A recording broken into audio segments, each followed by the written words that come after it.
Mi nombre es Soledad Gutiérrez y formo parte del equipo editorial del Stage, la plataforma en la que nos encontramos, este espacio digital que ocupamos desde TVA 21 para promover el trabajo de artistas internacionales y continuar abriendo debates a través de la mirada del arte. Hoy tengo la suerte o tengo el placer de estar con Asunción Molinos Bordo, artista, investigadora. Asunción va a presentar una pieza en la que se abordan muchos temas que yo creo que son fundamentales a la hora de plantear esa idea de aprendizaje, de buscar alternativas, de mirar en otras formas de sentir, de pensar, de conectarnos con la realidad de las que tanto hablamos en los diferentes proyectos que se han ido presentando a lo largo del stage, y de la que me gustaría que ella pues, nos hiciera una pequeña presentación y a partir de ahí pudiéramos iniciar la conversación. Así que le doy la palabra a Asunción y muchísimas gracias por estar aquí y gracias por formar parte del proyecto. No, pues muchas gracias a ti, Soledad, por la invitación. Y nada, bueno, así presentar un poco la pieza dentro de lo que es mi práctica artística, pues bueno, simplemente comentar un poco bueno, como ha dicho Soledad, trabajo con diferentes medios, elijo el medio dependiendo del proyecto y digamos que un poco como el hilo conductor tiene que ver con, bueno, con esa investigación continua que llevo realizando durante los últimos 12 años sobre la producción cultural en entornos rurales y vinculadas con la agricultura, ¿no? Especialmente en lo que son los países así como mediterráneos, entre España, Egipto, un poco, bueno, Turquía, Jordania, bueno, un poco todo, digamos, lo que es norte de África. Y nada, cuando hablando con Soledad me hizo la invitación de participar y bueno, yo vi un poco el trabajo tan interesante que estáis haciendo en The Stage, pues enseguida me apeteció hacer un trabajo que tenía en mente, que tenía que ver con el arte de las cabañuelas, que es este arte de adivinar la predicción meteorológica observando pues un poco los elementos del paisaje, ¿no? Y este trabajo, bueno, que ahora mismo ya existe y ya se encuentra disponible bajo el nombre de Barruntaremos, ha contado con la participación de Pedro Sanz, que es un pastor de Segovia, al que conocí pues, a través de amigos comunes, ¿no? Como son Diego Cabrito y Eduardo Perote, que son dos agricultores de Burgos y Valladolid. Y bueno, también un poquito a través de esta oportunidad de conocer a Pedro, se fue creando el trabajo, bueno, pues con las primeras conversaciones, ¿no? Y al final tiene esta forma de ser una pieza audiovisual de 9 minutos de duración en la que Pedro nos comparte los secretos y nos desvela un poco pues esas cosas que hay escondidas detrás del paisaje. Una de las cosas que apuntas y que yo creo que es muy interesante al ver o al enfrentarnos o sí, al ver la pieza es el hecho de que es una conversación, ¿no? Hay algo en la pieza que muestra una relación, que muestra haber compartido un lugar, haber compartido un espacio y el haber podido participar de una forma de leer el paisaje, porque al fin y al cabo las cabañuelas es un método de predicción meteorológico que se basa en una capacidad de sentir, ¿no? Y de leer y de diferenciar los elementos que le rodean a Pedro y que eso le llevan a hacer predicciones meteorológicas y que es un proceso casi de desilvanar, ¿no? Y de establecer una confianza lo suficiente para poder ir compartiendo un conocimiento que se transmite de generación en generación. Entonces, si nos pudieras contar un poco ese proceso, ¿no? Cómo esa relación que se inicia a partir de una puesta en contacto con amigos comunes se va transformando en un compartir un conocimiento que llega a poder hilvanar casi un proceso que es mágico, ¿no? Porque leer el paisaje yo no me siento capaz de poder predecir. Yo vengo de Cantabria y nos decían, si las vacas están tumbadas es que va a llover, ¿no? Ya está ahí, ahí para mi conocimiento. Pero en el vídeo hay muchos momentos de esos en los que compartes tiempo con Pedro y ese compartir tiempo, ese hacer una práctica que yo creo que es algo que es muy característico de tu trabajo, ¿no? Que es una práctica situada y muy basada en ese interés real y en una relación muy horizontal con el propio Pedro, con las personas que forman parte de los proyectos, que casi son prácticas colaborativas, ¿no? De un aprendizaje compartido. Entonces, si pudieras desarrollar un poco. Sí, claro, pues ese es el elemento conversacional, ¿no? Al que te refieres.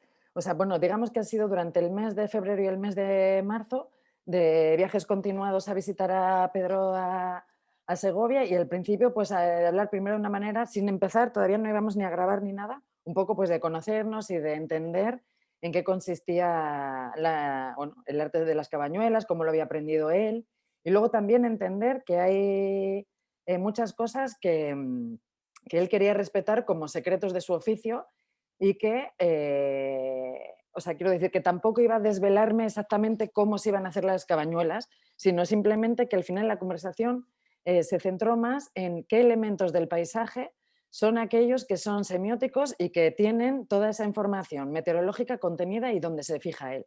Y entonces, más que ser como una especie de conversación muy, digamos, antropológica de vamos a enterarnos de cómo funciona esta técnica de adivinación meteorológica, es más en qué te apoyas para tomar esas decisiones, ¿no? Y cómo realmente el paisaje es polisémico y a mí también de alguna manera lo que me interesaba era empezar a entender, o sea, porque digamos que dentro de la tradición artística y lo que es historia del arte, la estética detrás de un paisaje ha sido tan dominante que toda esa información o todos esos códigos que se encuentran detrás del paisaje se quedan siempre ocultos, ¿no? O sea, códigos políticos, códigos económicos, códigos sociales, siempre es como qué bonito escenario, qué bonita pintura o qué bonito atardecer. Entonces, como que esa belleza era muy dominante y de repente tampoco dejaba espacio para esas otras informaciones que contiene el paisaje. Entonces, las conversaciones con Pedro fueron muy centradas en cuáles son esos elementos, ¿no? Y cómo él los fue desglosando, desde, pues eso, las nubes, la niebla, las hormigas, las ovejas, los burros, las piedras, o sea, y cómo uno a uno a uno se fueron un poco como convirtiendo en portavoces del paisaje. O sea, ¿qué es lo que te puede contar una piedra? ¿Qué es lo que te puede comentar un grado de humedad concreto? La dirección de un viento.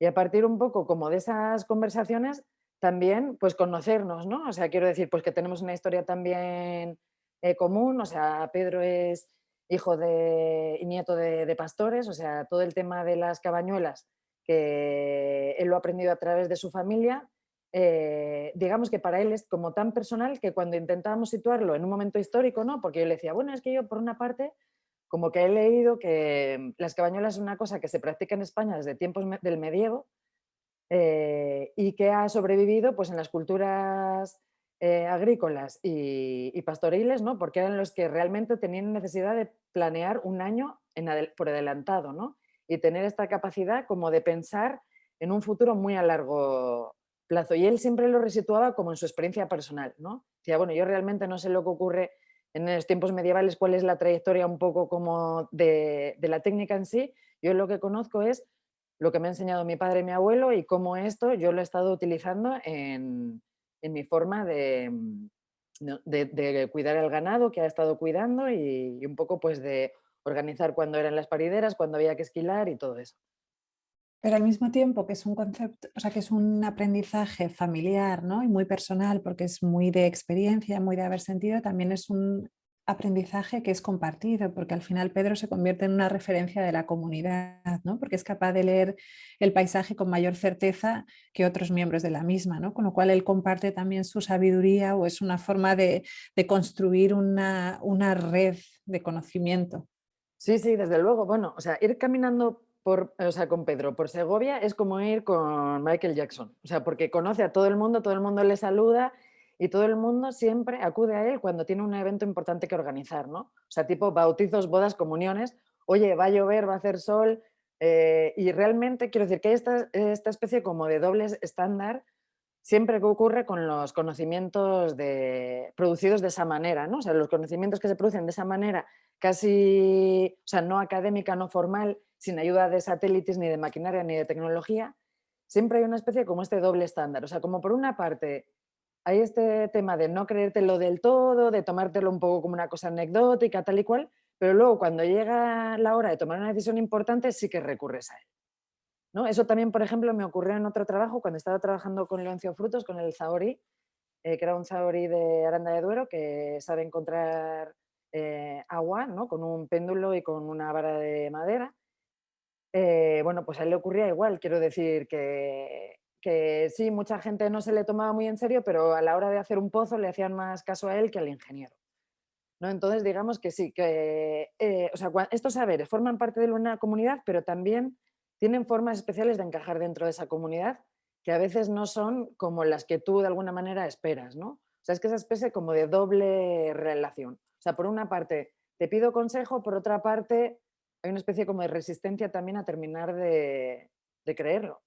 Como has mencionado, sí que está muy, muy, muy embebido en tu trabajo, ¿no? La búsqueda de ese tipo de saberes y un poco la reivindicación de ellos, ¿no? El generar otros espacios de aprendizaje que sean diferentes, o no sé si generar los espacios, porque como has dicho, la pieza no es un manual de cómo leer las cabañuelas, sino como establecer también un espacio para mostrar la existencia de esos otros saberes, ¿no? Y ahí hay como dos aspectos que te quería preguntar. Por un lado, la importancia de esos aspectos, de esos conocimientos no reglados en tu trabajo y cómo miras a ellos y cómo te adentras, digamos, dentro de ese conocimiento que no es formal. Y luego también un poco es otro que ya apuntabas, que es el hecho de, precisamente porque esos conocimientos no son reglados, no son formales, pertenecen a una tradición oral que muchas veces no está reconocida como científica, cómo la representación y cómo muchas veces se llegan a ridiculizar, y que luego entraba también en todo la línea de investigación de cómo se han ido representando, pues, por ejemplo, la lectura de las cabañuelas en la televisión, ¿no? Pero si quieres empezamos por los saberes informales para hasta llegar hasta esa representación, que también es un poco fruto de la propia evolución y la relación con lo rural que hay en España, por ejemplo. Sí, sí, pues así como tú has dicho, o sea, un poco digamos que la labor es más como evidenciar la existencia de estos saberes, o sea, darle un espacio en un entorno cultural que no solo o sea, los evidencia, sino que también de alguna manera como los dignifique, ¿no? Quiero decir que muchas veces uno de los procesos de desposesión que ha ocurrido con las culturas rurales es el tema del robo de la dignidad. O sea, quiero decir de eso, pues a través de la ridicularización o de no tomar en serio ciertas ¿no? formas de habitar el mundo, pues cada vez han ido ocupando un lugar menor, ¿no? A la hora de eso, o sea, como de construir mundo, de habitar mundo y de generar una cultura válida y útil a nivel del presente, o sea, de saberes y de valores que están vivos hoy y que también pueden ser útiles para nuestro tiempo, ¿no? Entonces, digamos que muchas veces, por ejemplo, cuando te pones a contrastar este tipo de medición, ¿no? de meteorología, o sea, como son las cabañuelas, con cómo es la tecnología satélite, ¿no? O sea, quiero decir, ahora mismo para que nosotros podamos saber qué tiempo va a hacer en los próximos meses, necesitamos tener unas máquinas que tienen que salir fuera de la órbita, o sea, quiero decir que tienen que salir fuera del planeta, entrar dentro de una órbita de gravitación, estar por ahí como recogiendo información desde fuera, tal y cual, con todo lo que esto supone a nivel de sostenibilidad y de tecnología. Y luego, quiero decir, hay formas de conocimiento que son, por ejemplo, o sea, pues todas estas personas que tienen esta capacidad de adivinar la meteorología estando en contacto con la Tierra sin tener que salir fuera. O sea, ¿cómo sería otro tipo de sistemas en los cuales no hace falta mandar, o sea, no, quiero decir, no es un argumento en contra de los satélites ni nada de eso, o sea, quiero decir, no es una cosa como de entrar en conflicto dos tipos de tecnología, pero quiero decir, a la hora de plantear la viabilidad de las necesidades que tenemos ahora, también es interesante que se aprecie el elemento que hay de sostenibilidad en este tipo de prácticas, como son las cabañuelas. Quiero decir, no hay muchos Pedros por ahí, Pedro solo está en Segovia, pero quiero decir, luego sí que hay mucha otra gente que sí que sabe hacer este tipo de, ¿no? O sea, sí que sabe hacer las cabañuelas. ¿Y qué ocurriría de repente si no fuese una cosa aislada y residual prácticamente, sino que es una cosa común? Quiero decir que yo ahora mismo, o sea, tengo un deseo de aprender a realmente empezar a poder predecir la meteorología y si fuese una cosa que ocurriese y que se normalizase, o sea, que no fuese de nuevo un conocimiento marginal, residual de una sociedad que está muriendo, no sé qué, sino que de repente, o sea, se podría presentar como una forma de conocimiento súper útil que en un momento dado podría ser casi colectivo, a una escala mucho más ambiciosa, ¿no? O sea, vamos, no digo necesariamente que se tenga que escolarizar o que se tenga que entrar en lo formal ni nada, pero que de repente estaría como muy, o sea, ¿qué ocurriría si fuese un conocimiento mucho más vivo y que haya más gente que pueda realmente, y que tengamos, o sea, que haya realmente un cabañuelista en cada esquina y realmente que se pueda mapear de otra manera, ¿no? O sea, no sé. Bueno, es como que a mí lo que me gusta de alguna manera también es este tema de una vez que se pone el tema en la mesa y de repente se evidencia que hay ahí unas formas de conocimiento que tienen muchísimo potencial y muchísimo valor, ¿cómo podemos jugar con ellas si estuviesen vivas? ¿No? O sea, si no, o sea, no estuviesen dando los últimos coletazos o no estuviesen un poco como en este rol casi secundario. ¿Qué ocurriría, no? ¿Qué ocurriría si esto fuese posible? A mí lo que me parece fascinante es que implica una transformación radical, ¿no? del propio sistema neoliberal capitalista occidental, porque al final son formas de autosuficiencia y son formas de empoderamiento personal. Ya no dependes de una máquina, no dependes de un telediario, sino que eso mismo se puede gestionar de una manera mucho más directa dentro de la propia comunidad, con lo cual se rompe cualquier estructura, o sea, generas un potencial de posibilidad muchísimo mayor, ¿no? Y es un poco, yo creo que lo que es que hace muy difícil, ¿no? Imaginar, pensaba, digo, ¿cómo sería si hubiera un cabañolista en cada esquina? ¿O cómo sería si hubiera uno en cada pueblo, ¿no? Porque al final un poco esa es la tradición que antes había, o en cada zona, ¿no? En cada 5 o 6 pueblos esa era un poco la tradición, hablando de la meteorología de su zona, porque al final también son prácticas que responden mucho a un lugar. Claro, no, no. Pues es eso, o sea, un poco digamos que o sea, el tema o el eje central es en esta idea de soberanía cultural, ¿no? O sea, ¿en qué consiste realmente la emancipación intelectual de las personas?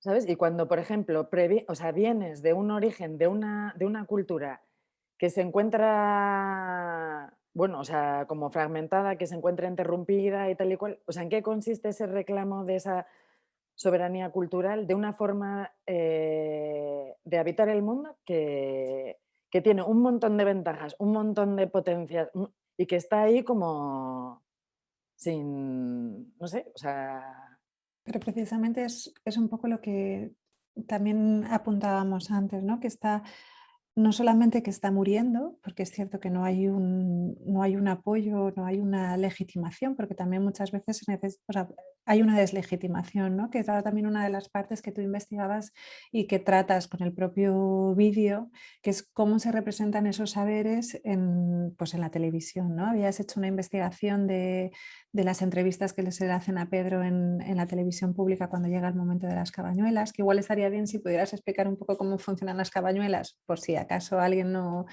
sabe muy bien, pues que es una predicción que se hace en un momento determinado, que luego vale, y como esa temporalidad hace que se le preste una cierta atención, pero una cierta atención desde lo que algo que has apuntado antes, ¿no? Que es la broma o el ridiculizar o el dar una imagen pues un poco de ese mundo rural en extinción que no se aprecia tanto, ¿no? O sea, claro, digamos que, bueno, hay muchas formas diferentes de hacer las cabañuelas.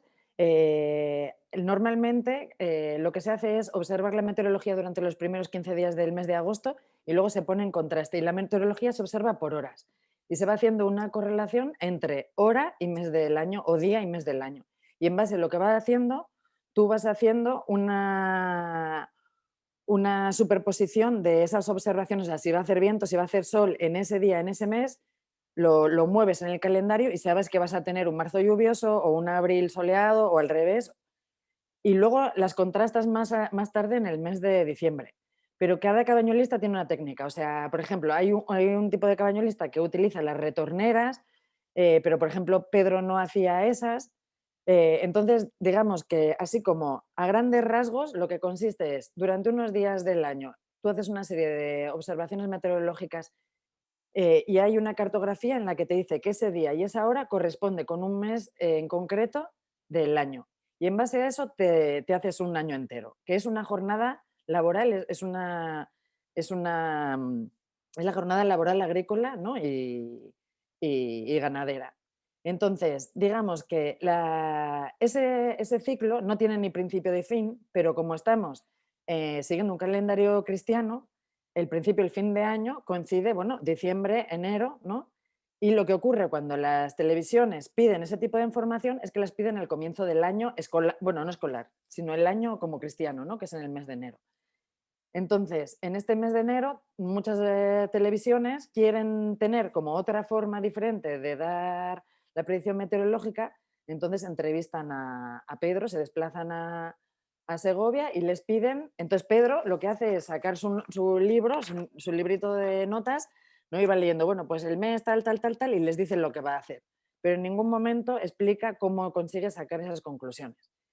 Y lo que ocurre es que sí, o sea, quiero decir, ahora mismo cualquier persona puede entrar en YouTube, poner Pedro Sanz Cabañolista, va a encontrar un montón de material y sí que desde esa televisión pues se trabaja en tiempos muy cortos, son intervenciones que escasamente llegan a un minuto y es un poco como la forma diferente, ¿no?, de hacer una predicción meteorológica y a veces pues eso, o sea, ese trato que se le da a Pedro, pues bueno, tiene como ese pozo o sea, como esa inercia televisiva de... Es que prefiero no describirla, o sea, prefiero que cada uno saque como sus propias conclusiones si accede a este tipo de material, pero vamos, digamos que como que otra cosa importante a señalar también en el tema de lo de las cabañuelas tiene que ver con la idea de la inteligencia animal. O sea, quiero decir, una de las cosas en las que se apoya Pedro para hacer sus predicciones es en el sentir de muchos animales. O sea, quiero decir, de las ovejas, por ejemplo, lo que tú comentabas antes de Cantabria con las vacas que se tumban, de los burros, de los pájaros, de las hormigas. Entonces, él sabe que la misma forma en la que él barrunta, ¿no?, que es el verbo que él utiliza para prever o para sentir, él barrunta una tormenta o él barrunta un día soleado, también los animales lo están haciendo. Entonces, digamos que una de las cosas como más importantes que hace falta para que realmente este pueda ser un conocimiento vivo es tener esa capacidad de estar en el exterior durante todo ese tiempo y tener una capacidad de observación y la paciencia para estar, ¿no?, como tomando esa información también contigo. Entonces, yo muchas veces cuando cuento las horas que paso dentro de mi casa o en un espacio cerrado, digo, es completamente incompatible con tener la capacidad de estar observando y de estar y eso que soy una persona que pongo un interés especial en estar al aire libre. Pero simplemente el tema de las formas de vida de hoy, cómo tenemos que trabajar y tal, o sea, por eso al final, ¿quiénes son los que han sido siempre los maestros de las cabañuelas? Los pastores que estaban todo el día en la intemperie, los agricultores, ¿no? Todo el día, que tenían todo ese tiempo del día en el que tienen que estar observando y en el que tenían que estar en contacto continuo con nuestra casita, ¿no?, que al final no deja de ser otra cosa de este planeta. Y eso que comentas es muy bonito, ¿no? Porque has mencionado varias veces habitar el mundo, ¿no? Otras formas de habitar el mundo y precisamente el establecer una relación mucho más atenta, ¿no? Más cuidadosa con no solamente con la naturaleza, sino también con los seres que te rodean, animales, diferentes elementos, es muy importante. Y yo creo que es algo que ha formado parte de una cultura tradicional, de una cultura muy conectada. Y tampoco me gustaría usar tradicional, sino de una cultura más conectada sí, más conectada con la naturaleza, más basada en la producción pues, agrícola y del trabajo con los animales, y que es cierto que es un saber que se va perdiendo, ¿no? Hay una serie de conocimientos que se van perdiendo, se van abandonando, y con eso no solamente los conocimientos, sino muchas capacidades, ¿no? O sea, como simplemente con las manos se nota, ¿no? Las manos que se utilizan o que trabajan la tierra y las manos que no lo hacen, pero también eso, el ser capaces de leer un color de una nube o ser capaces de leer pues, en la pieza apuntas, ¿no?, los burros como un elemento de protección contra los lobos. Todas esas cosas que son saberes que si no hubiera gente, pues como Pedro, se hubieran perdido ya y que no se podrían transmitir, ¿no? Y forman parte de una tradición que no solamente es que sea bonita, sino que tiene un sentido para preservar cierto tipo de actividades.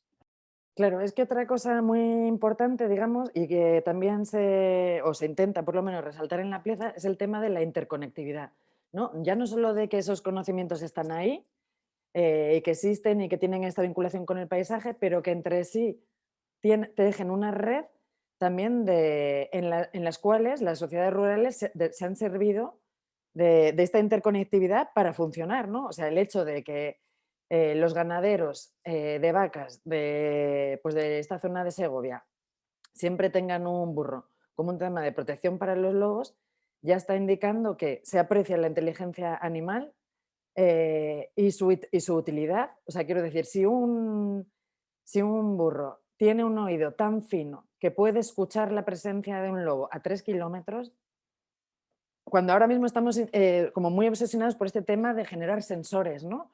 Nosotros como humanos también de esa generar de sensores, de cosas que recopilen esa información, ¿no? O sea, quiero decir, desde los satélites o desde los teléfonos móviles o desde los drones o desde no sé qué, de repente tienes, pues eso, un burro que es capaz, sin hacer nada más que escuchar, de sentir y prevenir al ganadero de la presencia de un lobo a 3 kilómetros.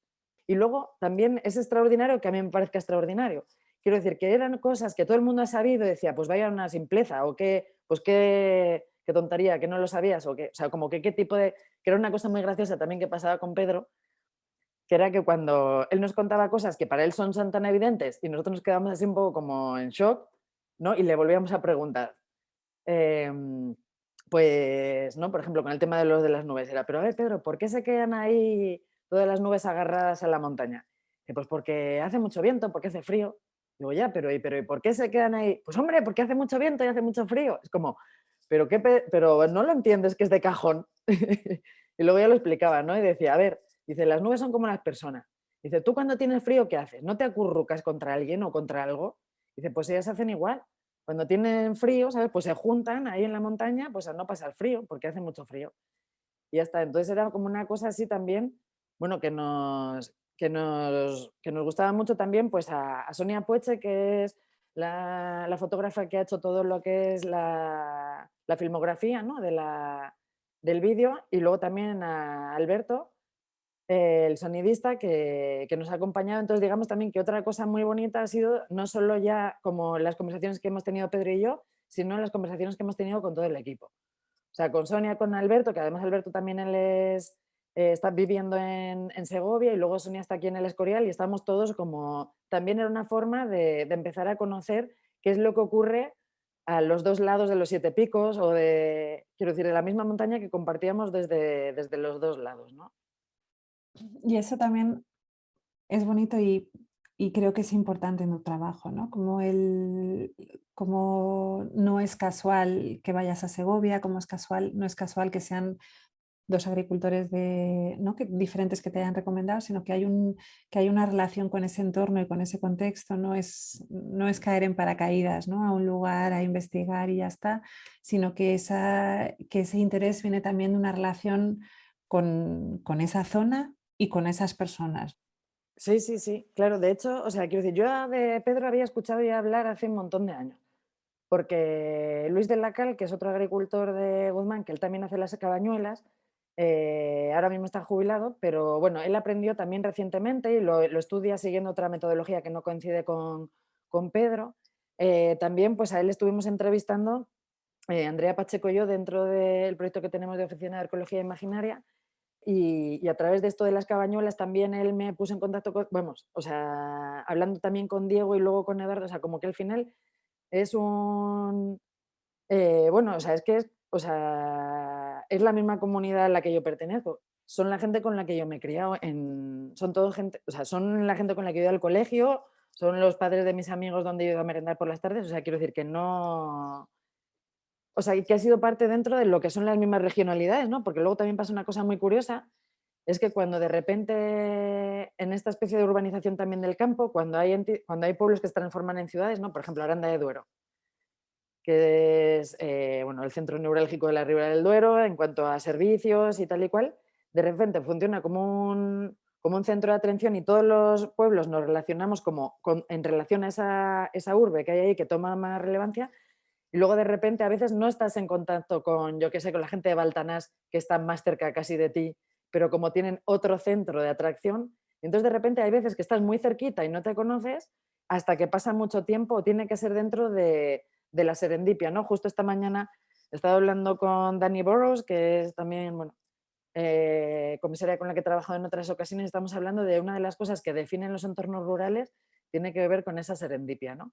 Con esa forma de ocurrir encuentros accidentales, casi azarosos, que traen una cosa como buena, ¿no?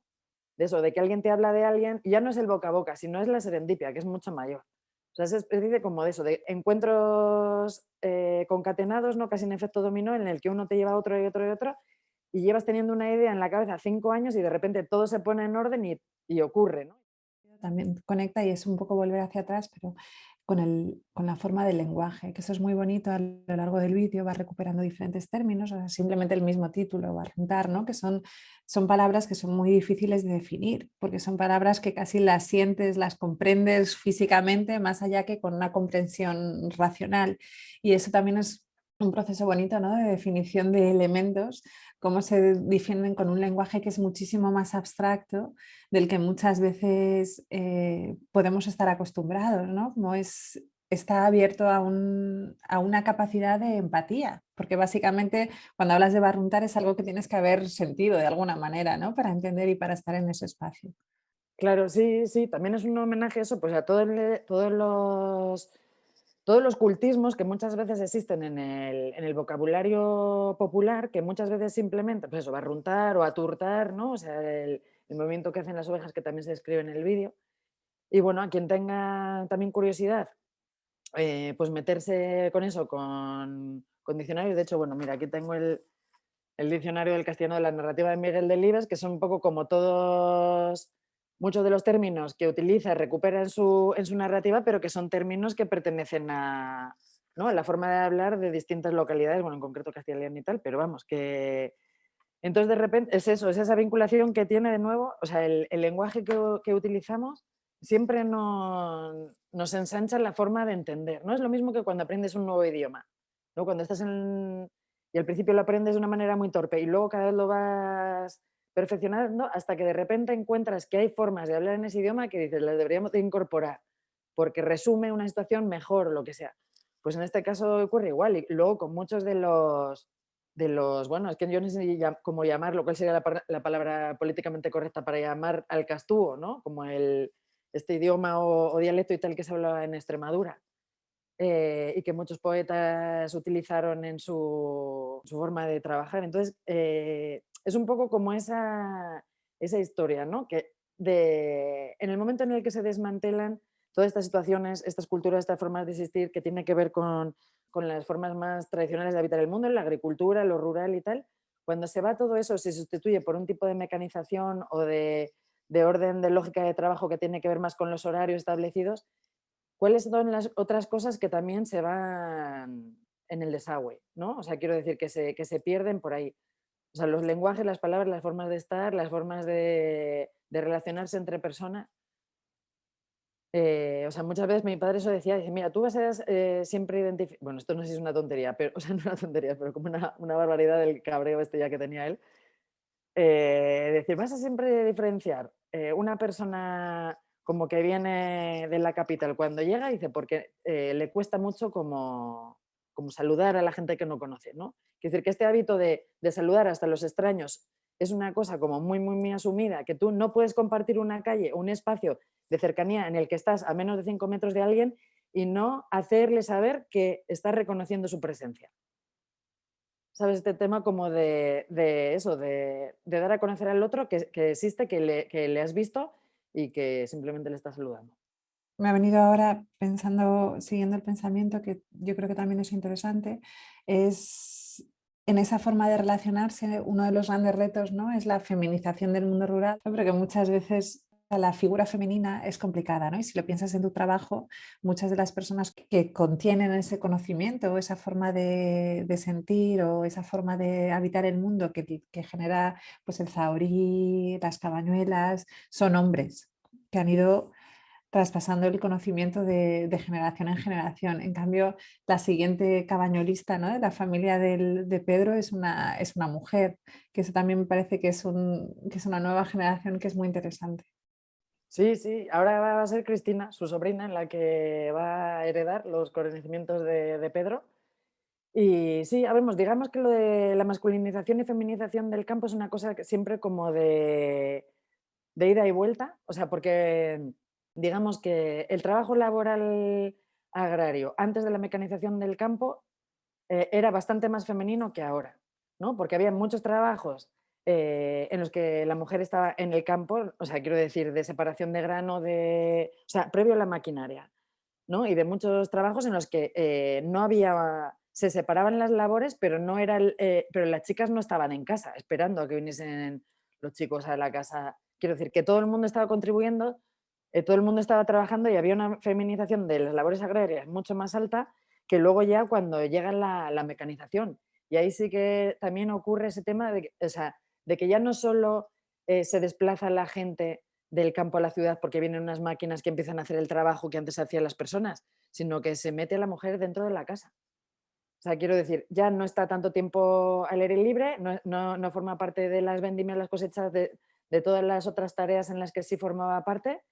Y entonces hay ese doble desplazamiento, ¿no? O sea, se masculiniza a lo bestia el campo con el tema de las máquinas, de la maquinaria. Se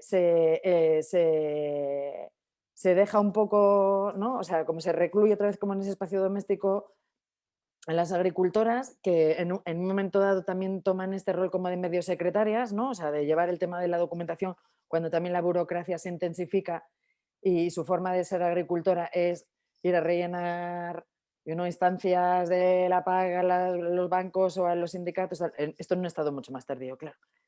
Y luego es una cosa como de ida y vuelta. Entonces también ahora mismo todas estas ganaderas que están en el campo, que son dueñas de tierras, que son dueñas de rebaños, que tienen instalaciones de fabricación de producto directo, ¿no? O sea, como pueden ser queserías y tal, es una otra vez como toma de vuelta de decir, ah, sí, pues ahora vamos a venir con estas, ¿no? Y ahora mismo también esa especie de, bueno, pues todas las chicas que ahora mismo también se están metiendo o sea, recuperando ese espacio, ¿no? De decir, bueno, pues ahora mismo voy a ser yo la que sea la dueña de la explotación.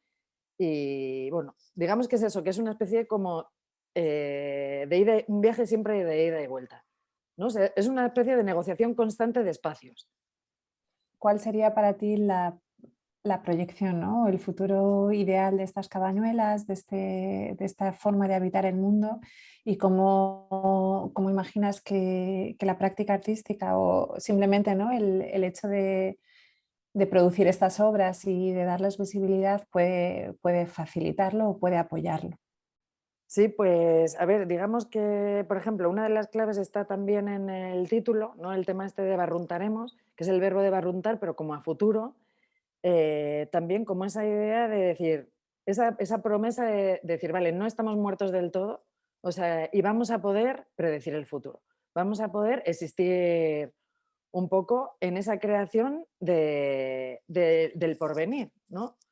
O sea, decir, no queremos como quedarnos en este tema como residual, un poco como anecdótico, que se queda así siempre como en el último vagón de este tren desarrollista de progreso y tal y cual, sino como esa especie de promesa, es decir, vamos a barruntar, barruntaremos, vamos a poder seguir como existiendo en el futuro, preveendo el futuro, creando futuro con nuestras herramientas, ¿no? Con nuestra forma de relacionarnos con este planeta y de sentirlo y de habitarlo y no, o sea, y un poco como huir como este discurso más catastrofista de es el final, ya no existen los campesinos, ya no existe el mundo rural, es un poco más desde todas las movilizaciones sociales que existen en el mundo rural por un mundo rural vivo, que reclaman, oye, que estamos aquí todavía, que es verdad que no vamos con el ocino al campo, que sí que vamos con otro tipo de tecnología, pero que aún así sigue siendo una forma diferente de existir. No es o sea, quiero decir, no ha habido, aunque ha habido muchísimos cambios y muchísima degradación y se han perdido un montón de cosas, todavía hay cosas vivas, recuperables y que tienen derecho ¿no? de existir y de seguir pensando como a largo plazo.